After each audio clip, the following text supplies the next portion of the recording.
Hi everyone, this is Darren Tay here, and thank you very much for joining me for this live Q&A segment.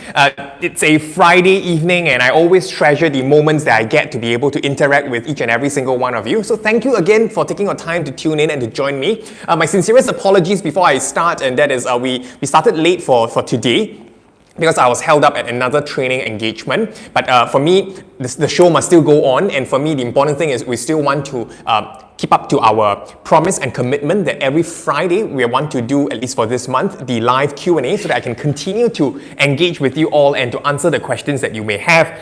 The questions can be anything from public speaking to my business, entrepreneurship, to perhaps my personal life as well. I mean, of course, keep the questions coming in. My staff will put it in a box, and then you can also ask the questions live. So if you have any questions that come in live, Derek will pass it to me as well, and then I'll be more than happy to answer the questions. Now you notice that there are two boxes I have with me. The one that is in pink, that's got to do with public speaking and all, and the other one is in a cream color or white color. They are personal questions. So I will toggle between the two boxes. I'll answer one question here and then I'll answer one question here. But again, if you have any questions coming in live, watching, whether you're on Instagram, whether you're watching live on YouTube or you're watching live on Facebook, feel free to get the questions coming in, and Derek will pass them to me. Sounds good? Yeah? So let's get started with this. Let me pick a question.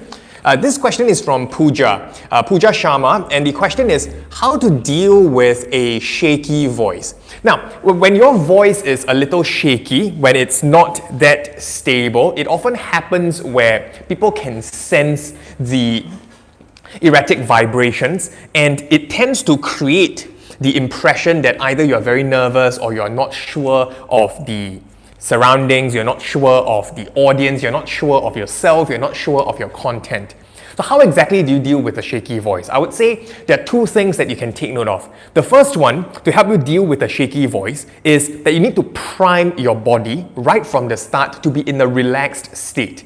The thing is this, it's not just your voice that can shake. Your hands can shake as well, and the entire body can shake along if we have a lot of adrenaline coursing through our body to prepare us for a fight or flight response. So it's not just the voice, but the hands can shake. And this happens to a lot of individuals. It can get sweaty, it can get cold, it can get shaky. So a lot of things can happen. So how exactly do you then deal with it? Like I mentioned earlier, prepare your body first in a relaxed state, because nothing can go wrong if your body is already in a relaxed state. Now the question is how? How do you get to a relaxed state? Number one, take in deep breaths. And this is something that I always share. You may hear me say this a couple of times already, but I say this all the time because it's such a simple, easy to follow, but yet highly effective method. You need to take deep, measured breaths, and then when you breathe out, let out a sigh, an audible, a loud one, and feel the entire body soften, your shoulders drop and relax. So when you breathe in, now feel the rise of your chest, the coolness of the air enter. When you draw your attention to that physical sensation, to that body sensation, it draws your attention away from the stimulus, away from the stimuli, more than one, the one that gets you anxious, the one that gets you nervous. So when you take a deep breath in, feel the rise of your chest, feel the coolness of the air, and then hold it for just 1-2 seconds, and you let it out with a loud sigh. Feel the entire body soften and relaxed. And do it for about 10 times, and your body can't help but be in a more relaxed state. The focus is important as well. When you focus on the physical sensation, it helps very, very much. Instead of focusing on the work, focusing on the stimulus or the stimuli. That's one way to get your body in a very relaxed state. The moment your body gets to a relaxed state, you feel that the column of air that's channeled out is much stronger, your body does not shake that much, and your hands won't shake that much, your voice won't shake that much. The other thing to take note of is, if you find yourself shaking your body, your hands, or your voice, then don't do things that are amplifiers. What do I mean? Say, for example, your hands are shaking. Then don't carry things, don't hold things that are potentially amplifiers that could amplify your vibrations. So imagine if your hands are already shaking and you hold on to a pen, that is going to help amplify the shake. It's going to help amplify that because it makes it even more apparent. It draws attention there. So what you can do is you need to then draw attention away, because that it makes you less self-conscious. So prevent yourself from holding on to something. But how about your voice? How can you not hold something? So what you can do is you can drink water to lubricate your throat to make sure that it's not too dry. It makes it easier for you to speak. It makes it easier for the vocal apparatus to work when you are hydrated. Number 2, make sure that you have other areas too that make you not too conscious. Take the attention away from that part. And that is why some speakers, when they are on stage, they don't just stand at one spot, especially if they find that their voice is shaking and they stand at one spot. It draws attention to just that one thing, and the important thing is it doesn't try and bring the attention away from the speaker's standpoint. Instead of staying at one spot, my advice would be move about, of course, purposefully. We can talk about stage positioning a little bit later, but move about on stage with the right stage positioning techniques, because that's going to be helpful to help you clock in the high power pose, which has been proven through research that it helps you reduce the stress and the anxiety. When you move on stage, it also helps to draw the attention away, not just from the speaker's point of view, but from the audience point of view, away from the shaky voice. So these are 2 very, very useful techniques to help you deal with the shaky voice, and I hope it's been helpful for you. So if you know of any friends with a shaky voice, feel free to share this with your friends. Okay? So thank you for the question. The next one I'm going to pick is from the personal question box. I always like personal questions because they give me the opportunity to share something that is outside also of what I do professionally, and people also get to see the behind the scenes. People get to know the thoughts, the behind, the back of the head, the back of the mind kind of thoughts and the processes. The question is, what did you enjoy doing with your friends? So what are some of the things that make it enjoyable? I would say with my friends, some people call me perhaps a more private person. That means people who know me, I tend to open up to them even more. The people who know me, they know me well, they know what I like to eat, they know what I don't like to eat, they know what makes me happy as well. And I prefer working together with a core team as well with a close group of friends as well, because I find it a very, very safe place for me to share ideas, and it's very easy for us to recharge. So having a nice conversation over a nice meal, a cozy conversation in a cozy setting, it's something that thrills me all the time. It need not be going out to a nice fanciful restaurant, could be just at an office, at my friend's place. Yeah, so something that we're comfortable with. I also enjoy going to amusement parks with my friends. I was in fact just sharing with my team. My core team at PSA is that when we are planning for perhaps, let's say, a corporate travel trip, when traveling it's easier for all of us without the travel restrictions, because now it's COVID-19, perhaps we would like to go to a place where there's a nice amusement park, and if it's not possible for us to travel, then where the amusement parks in Singapore, they are opened, yeah, we'd be happy to support the Singapore, the local economy, maybe go for a staycation, and then we go to Universal Studios Singapore, just have a good time there. So I enjoy going to amusement parks, take the roller coaster rides with my friends. Yeah, that's something that relaxes me all the time. The next question I have this is from Sandra. The question is, Darren, how do you speak effectively even if you're an introvert? So thank you, Sandra, for sending the question. Now, when it comes to an introvert or extrovert, basically it is on a spectrum. So no one is like a pure 100% introvert per se, nor a pure 100% extrovert per se, because I think no one can survive possibly that without some points in time for us to actually be able to sit quietly and then to be able to reflect, or at least have some moments of excitement in our life. So we always lie somewhere along the spectrum. We can be more of an introvert or more of an extrovert. There's a famous saying which is that you can be an introvert, but you can be an extroverted introvert, which means that at times when you are required to, you are able to perform, you're able to speak, you're able to bring the energy on stage, you're able to delight, amaze, and charm your audience members. Likewise, for an extrovert, there are also moments where you can be an introverted extrovert, where when it's time for you to sit down quietly and then to go for an exam, to sit down, to reflect, to think, to brainstorm, to ideate, you're able to do that. I recently read a book which is very intriguing and insightful, and that is this.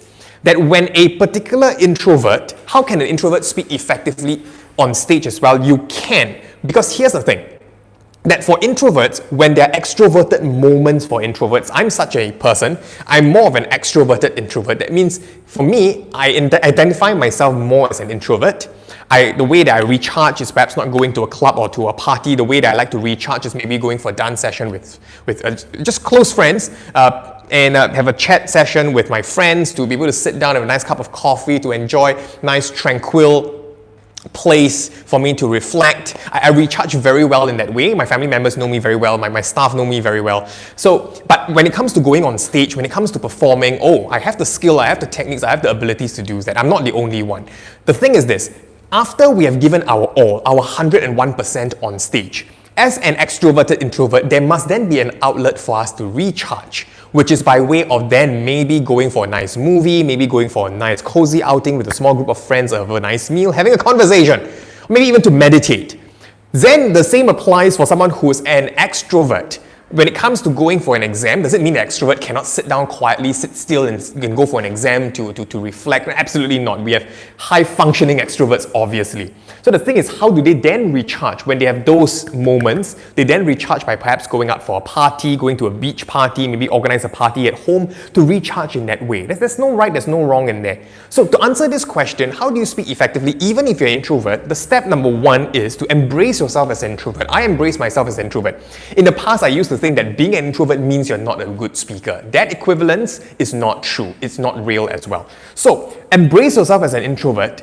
And introverts, in fact, can have very, very insightful responses that you give. So what can you do to speak effectively? When you give your all, when you give your energy on stage, depending on your energy profile as a speaker, we can talk about that next time round, then always remember, give yourself a moment to recharge as well. One of the things that introverts, I think perhaps they feel that something that's holding them back in not doing as well is that they feel when I speak, it's as if I have to do that all the time. I'm required to perform all the time. I'm required to speak all the time. I'm required to be up at an energy level to influence the people around me. So when I don't give myself the time to recharge, I can be at home watching YouTube videos, can be reading a book, can be going to watch a movie, go for a jog at a park, dance at home.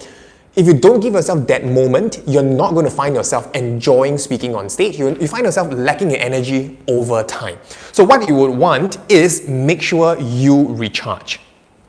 And of course, equip yourself with effective speaking techniques, because for some introverts, because they identified themselves as such and they closed off opportunities to speak or maybe even to learn how to speak, one of the best ways to effectively learn is to go out, get a trainer, sign up for a course. I'm not saying this to promote my course, but a reliable one, and then you will be able to acquire those skills and know-how, and then with the right mindset, you combine it, it's a very powerful and lethal combination, as it has worked for me. So I believe that it definitely worked for you as well. Yeah. So thank you for the question. I think it's very perceptive. Next question I have is, what would you like remembered about you? Okay. This is a personal question. I would like this to be remembered about me. That I'm a person who is, one, I love my family members, I love my friends as well, and at the same time, I do things that I believe is the right thing to do unto others, because it's in a way what you would expect others to do for you as well, right? So you wouldn't do something that you feel that others, it won't be right to do upon you. So don't do that in the first place. So I would like to be remembered as the individual where I am learning. I'm nowhere perfect. I'm learning to apply a lot of kindness to not just the people around me, but also to myself as well. Yeah, some of my friends and some of my family members, some of my very close friends, family members, relatives, they will know me as one who apply a lot of kindness to others, maybe less so on myself. So that is one area that I feel, people often describe me as. So one thing that I like to remember about me, it's I'm learning, and take that learning spirit, because you're going to need that as well. Yeah. So thank you for that. Do you have any questions that's coming in live? We have. Okay. Awesome. We have this from Weirong. Hi Darren, how do you have tips on handling rowdy crowd? So yeah, I had a very enjoyable moment when I was training at a local primary school in Singapore, where I was a relief teacher, and I had to handle, well, talk about rowdy, yes. I had to handle a group of boys. It was an all-boys school, and they were high in energy, hyper. Imagine handling 40 of them, and some of the students are really that hyper. Some of the students have a history of not listening to their teachers and disrespecting their teachers. So you can imagine how it was like for me. Now, handling a rowdy crowd, there are many different types of rowdy crowd. You have a rowdy crowd where you're talking about kids and you're a teacher in a classroom. How do you handle that? How do you handle a rowdy crowd, let's say as an adult? Yeah, and then you have some individuals there who are perhaps disrupting your learning. So there are different ways. Now, in general, I would say two things matter. Number one, when you handle a rowdy crowd or you handle a heckler, you handle someone who is out there obviously disrespecting you. The thing is this. Take comfort in the fact that many around us are reasonable individuals. The audience members around you, they are reasonable individuals, which means that even though they might not be very verbal about, hey, you know what, keep quiet, don't affect the speaker, but within them, they are with you. And that's based on years of experience, not just mine, but a lot of my professional speakers. And it's because of that. When you have that in mind, know that there are certain things which you can say that would effectively get the audience members, the majority of the reasonable ones on your side, and it will more often than not get the other party, the rowdy ones, to settle down a little more, right?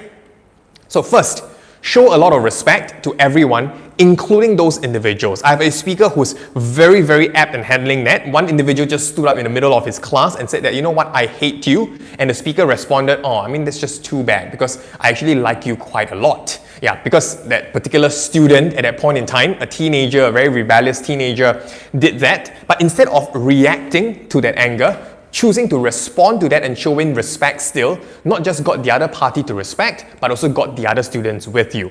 Now, what I also did too was sometimes identifying a ringleader and then attending to the ringleader, giving the ringleader a couple of the sort of like space, hear the ringleader out, and then after which give a response. If you wish, let's say for a kids group, and you wish to correct such rowdy behavior, going to the more well-behaved ones and then praising them also has a very powerful effect. Incentivizing them, rewarding them, makes the others, especially the rowdy or the more naughty kids in class, to them, they'll be like, wow, so I am being rewarded for good behavior. I'm perhaps not being rewarded for such rowdy behavior. That's going to be useful. Hey, you know what? I'm going to change and alter my actions as well. So that's going to be very, very helpful. Make sense? Yeah? So thank you very much for the question, Wei Rong. We have another question coming in. This is from Sammy. What would you do with your life if you could do anything? So thank you, Sammy, for the question. Oh, wow. What would I do with my life if I could do anything? By anything, it means I have the all three. Yeah, I have number one, unlimited resources. I could do anything. Unlimited resources can be money-wise, manpower and all. Number two, I'm equipped with any skill. It's like Matrix. I can just download a skill into my mind and I'll be able to execute it. Great when it comes to martial arts. Great when it comes to whatever technical specialties, professional skills and know-how. And three, in terms of having the time as well. That means I could do anything and I have unlimited time. But we know that because we don't have all three, it's almost impossible for one individual to have all three. Assuming I had, what would I want to do? Or assuming I had something close to that, what would I want to do? This is really an interesting question.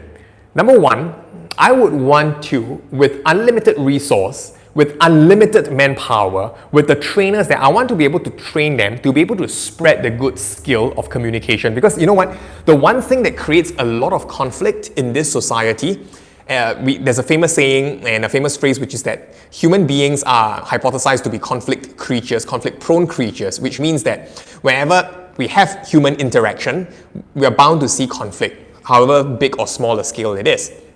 So when that happens, whether it's at a family level, at a societal level, or at an international level, when we have better communicators, when we have individuals who are able to help communicate the ideas in a tactful, in a EQ high manner, in a calibrated and structured way, we prevent misunderstanding and miscommunication. And that is going to help to prevent a lot of conflict. And even if there were to be a conflict, you have great communicators out there to help resolve the conflict, to help negotiate the bends and the turns. Hence, I think the one thing I want to do is definitely to be able to have that pool, have that army, to be able to train and make sure that individuals are able to communicate effectively. I'm not the only communications expert or professional. I'm going to rope in other professionals as well to help bring together a blend and crystallize some of the core skills to help benefit mankind. Yep. Okay, next question. Let's pick one from a public speaking box. I want to improve my social skills, Darren. How to speak your thoughts with ease but not offend the other party? Now, this is a very useful question to a lot of individuals. I'm not talking about people pleasers. I'm talking about influencers. Now, if you're familiar with the personality type DISC, which stands for individuals who are dominant, individuals who are influential, individuals who are stable, and individuals who are, if I remember correctly, calculative. By calculative, I'm not talking about it in a negative way. I'm talking about individuals who are perhaps more meticulous type. Yeah?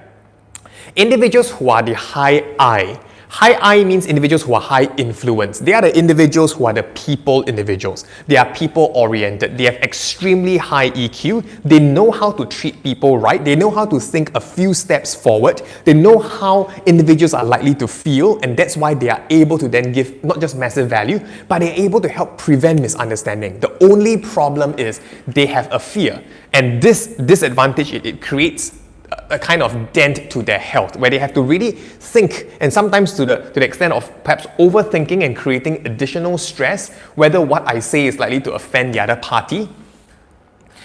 People like that, they're not necessarily without a mind of their own. In fact, a lot of them have a mind of their own. They know what they want. It's just that they are finding the best way to say it so that you get people to buy into what they want.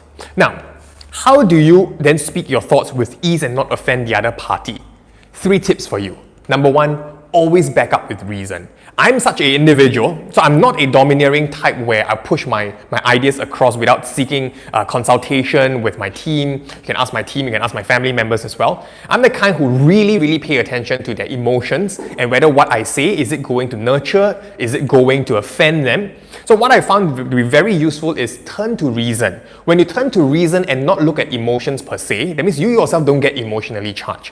When you make a point, when you say a certain thing, when you back it up with reason, it makes it persuasive because it targets the logical faculties of your mind and not so much of just the emotions side. And this, in a way, helps individual to see it in a more positive light and makes it more acceptable. For instance, if you want perhaps a staff to be able to do this, to be perhaps if you want your staff to, say, keep track of what the customers give as feedback and then pass it on to the team. But let's say the staff forgets to keep track and then pass it on to the team, instead of just saying that, oh, why didn't you do that? Yep, because that's not backing up with reason. But if you were to say that, oh, perhaps could you maybe just share with me, is there some areas that we can help you with so that we can have such a process in place? Because, and now this is where you give a reason. You say that this process is important to us so that we are able to archive the feedback from the customers, we can pass it to the relevant department, and we can react in a timely manner, because speed ultimately is of the essence. When you say in that way, individuals will be like, okay, sure, I know that we are all in this together, we are all here to work hard for the company, we are all here to make it a beautiful experience for the people we are serving. I know that you're not targeting just me. It's not personal anymore. So number 1, back it up with reason. Number 2 is the timing. The timing, I can tell you, matters a lot. If your friend or your family member, your spouse, has just finished a very terrible day at work, just reached home, and the first thing you want to tell your spouse is to give your spouse a reason why he or she should do the dishes, I don't think that's the right timing as well. At the very least, give your partner some time to relax, unwind, have a meal, catch a drink, go for a shower, get rid of all the negativity, to go for a fresh, nice shower, and then after which, share something positive, be nice, and then that will put the person in the right frame of mind to then share some feedback. So timing is important. Is the timing right? If it's not right, then don't say it, right? Last one, choice of words. That is very useful because we can say the same thing, but we frame it in a different manner, right? The example that I gave just now, instead of saying, why didn't you do this? Because that is just very confrontational. But if I were to say that, oh, is there something that we can help you with? Because this is one process that we see it as quite important and we would like everyone to be on board. Notice again that the choice of word is so different. The we part, the I feel part When you own that, it's going to be very useful. I can talk whole day about what are the choice of words, how you can frame it, because that's a course of its own that we do for interpersonal communication, but it's very, very useful. So remember these three things. Back it up with reason, choice of words, and is that the right time to say something like that? Okay? So powerful question. Thank you very much. I have another question coming in. Okay, I'll take it later. I'll take in just perhaps 3 more questions for today. This is a personal question. Which fictional character would be the most exciting for you to meet in real life? Yay! This question I like. Which fictional character would be the most exciting to meet in real life? This is a tough one. There's one thing that I've not quite thought of. A fictional character. Probably one from the movies. I would say I would want to meet Iron Man or Batman. Okay, I'm a superhero kind of person, so Batman and Iron Man would be 2 individuals that I would very much like to meet, because I would like to find out what are some of the areas that they work on, how they're able to think at that kind of level, and then how they perhaps work with their team. So yeah, definitely it will be very exciting to meet them. Anyone else? I think I will be quite interested to meet, I don't know whether you all watch Lord of the Rings. Yeah, I'll be pretty interested to meet Gandalf, who is the wizard, because everyone looks up to him for wisdom and all. So yeah, I'll be quite interested to meet up with Gandalf and then to find out some ideas from him. So yeah, absolutely. Okay, cool. I'll take 2 more questions. This question is, when you were in school, did you like speaking with people? If not, what changed your life? So yes, I like speaking with people, but not with, because like I mentioned, I was more of an introvert. I was quite shy. So speaking in front of a crowd, no, I didn't like it. Speaking with people, oh yes, with close friends. So as an introvert, I like hanging out with a group of close friends, people who know me and people who are able to endure silence with me as well. Because here's the thing, I think even for my friends who are extroverted, we can't just be speaking 24/7, and there must be some time of silence, because those times of silence, they are the ones that gives us time to reflect. We learn most not just in doing, we learn most not just in saying, but we learned a lot, and we learn most when we are reflecting. So I would say, yeah, I enjoyed speaking with close friends.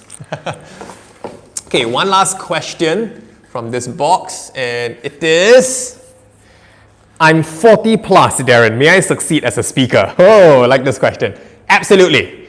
40, 50, 60, age is just a number. 100%. 7-year-old, age is just a number. If you tell me that 30 years old, at 30 you cannot become a world champion of public speaking, absolutely not true. You don't have to wait till you're 40, 50 or 60. The reverse is true as well. You can be a world number 1 even when you're 40, 50 and 60. Here's the thing.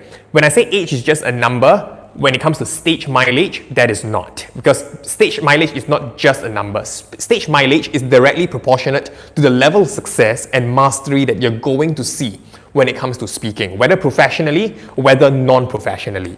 So here's the thing.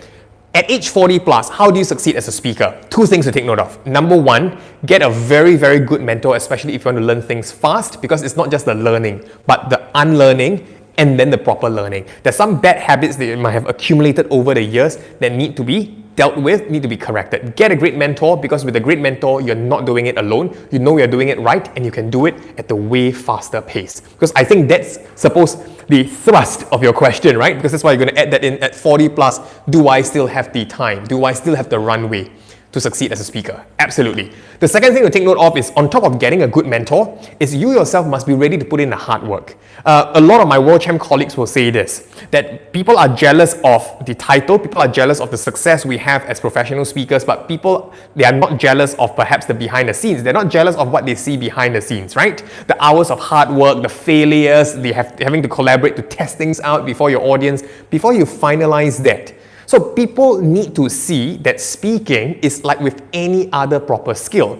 One thing I like to add is this. Some people say, Darren, you know what? There are other speakers out there who perhaps who are also trying to go through this process, but they're not getting enough of the traction. They're not getting the thousands of followers. They're not getting as many followers as perhaps, say, actors or actresses or celebrities who just maybe go through an act and they're just able to get in like millions of followers. There's the same thing that a lot of experts would tell you, that if you really don't know the backstory, you're just jealous of what you see from the outside. You have to also be prepared to be jealous of what goes on behind the scene. The thing is, if to be an actor and to be an actress, I have a friend of mine who's a celebrity, a local celebrity, and he shared with me that, do you know how much he makes just from acting alone? And I would say that, well, acting alone, okay, it may not seem a lot, but hey, how about endorsement? And then he shared with me that the endorsement is not a lot as well, because when you work with an agency, the agency takes the bulk of the cut. That is why it incentivizes them to give you more shows for you to star in. So that's the thing. Money-wise, they're not making a lot. Stress-wise, yes, a lot. They don't necessarily have a lot of freedom to make certain decisions as maybe an entrepreneur would. And perhaps they have to give a lot of sacrifices in time spent with their family members and a lot of nonsense they have to put up with. So don't just be jealous with the one thing in front, but be jealous not just with the front end, but the back end as well. So how do you succeed as a speaker? Be prepared to clock in the hard work. When you clock in that, I can tell you, with the great mentor in there, it's going to make the hard work worth it. You're going to just be able to work hard and smart. I say do both, why not just, I say do both instead of just doing one. So that is going to help you do very, very well. Alright, with that, thank you so much everyone for tuning in. We have come to the end of our live Q&A. All these questions are beautiful questions. You're giving me the opportunity to clarify, and I learned a lot. It's not just people watching this, but I learned a lot from you guys asking me the question, because I will reflect after the live Q&A and what are some of the additional points I can give if I cannot already give here. And I learn a lot by sharing and by teaching. That's one of the best ways to learn, not just by applying, but by teaching back the skill. So with that, I look forward to seeing everyone. Sorry again for starting this live Q&A late. I'll see you guys again next week, same time, 9:30 on a Friday. Take care everyone. Happy weekend. Bye.